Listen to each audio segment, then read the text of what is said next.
Andrew McCart, iFLTV. Delighted to be joined by Eddie Hearn. Eddie, up it. Let's get lively. Up it. What? I've just done 42 minutes with him. Yeah, we've done 42 minutes earlier. All right, let's up it up.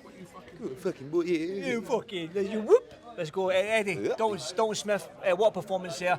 I mean, Jermaine came in there, danced around the ring quite a lot, quite frustrating. He said after the fight that he broke his jaw in the second or third round and then just tried to survive. Frustrating at times. It's very difficult to cut a ring off against someone that's just moving non-stop.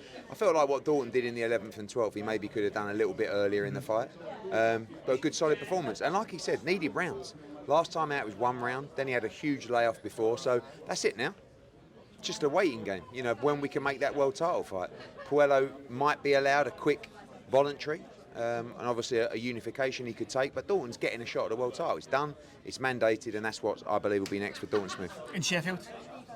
Preferably. I mean, listen, sometimes you've got to go where you've got to go, but I think a world championship fight in Sheffield Arena would be a big moment for this city, and I think he deserves it. Run down the card, Josh Warrington.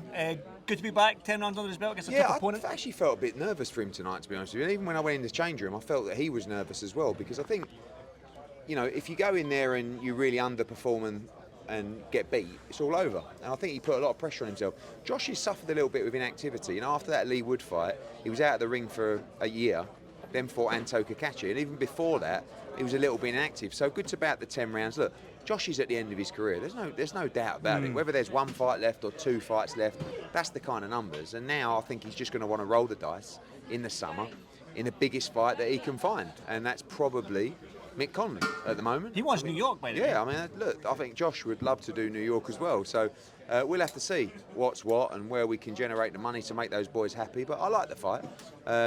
But, you know, I'm pleased to see Josh get a win. You know, we joke because obviously he got beat by Lee Wood, he got beat by Kakachi. And I said to him, you know, nice to get a win. And fair play to him. Yeah. Definitely. Josh Padley, stoppage win. I mean, what a likeable lad Josh Padley is. I love the Josh Padley story, but I think he's a very good fighter. You know, and don't forget, before the Shakur Stevenson fight, he beat Mark Chamberlain, who was being touted as a top contender at the time, obviously through his excellency particularly. And I thought he boxed really well tonight. You know, he's going to be ranked in the top 15 with the WBA, but he's really got a decision now if he's going to stay at stay at lightweight or drop to super feather. He can make 130 quite comfortably. I do like the fight with Reece Bellotti for the British and Commonwealth title as well. Josh Padley had great support in here tonight. But we'll see. You know, maybe even a fight with Josh Warrington. You know, it's a big fight for Yorkshire, so we'll see. That's one of the Kevin Ojago and Ryan Kelly. Great what fight that was. Yeah, brilliant fight. Fair play to both of them. I thought, you know, Kevin, after about 3 or 4 rounds, I thought Kelly, you know, he couldn't miss with a jab, and Keevan's normally, his head movement's really good, and he wasn't moving his head tonight, and he had to really dig in to win the fight. I thought it was very close. I thought Ryan Kelly won the 10th round, and I'm thinking maybe a draw, maybe 6-4 Keevan, but fair play to Keevan, because he took that fight at short notice, and, you know, he needed to win that tonight. He really did, and, you know, part of our deal with him now will give him another fight, and that fight is against Ishmael Davis, and that will be in Belfast, hopefully, on the Paddy Donovan Lewis Crocker card. So that's a huge card and a big fight, a very good fight, and you know, a big night for Kevin Ojago. They announced a big show in Birmingham as well, with a couple of guys coming in the ring there, Pat Brown on the lights, and Galal Yafai and Shabazz and Peter McGrail. What a card that is. Yeah, Shabazz against Peter McGrail is a brilliant fight. It's a domestic cracker with world title ramifications, and, you know, Galal Yafai is in a brilliant fight with Francisco Rodriguez Jr.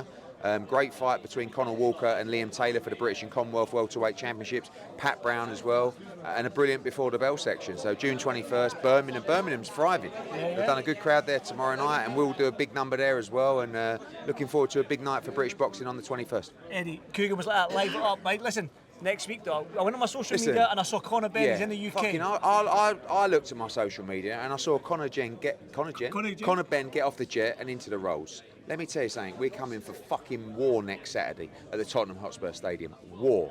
That is it. Conor Benn should be walking around this week. He should be ring walking with the Marvin Hagler hat on. War. Because that is what we're coming for. He's prepared for war. He's left no stone unturned, and he's coming to fuck shit up next week in front of 65,000 people. We're coming for it. Yeah. We're the smaller man. We couldn't give a fuck. We're coming to turn him over and knock him spark out. Let's go next week. Massive week for British boxing. All live and exclusive on DAZN. We'll see you at Tottenham Hotspur Stadium. But before that, we'll see you for a massive build-up next week. You happy with that, son, or not? Thank you. Cooks. Eddie, thanks so much, mate.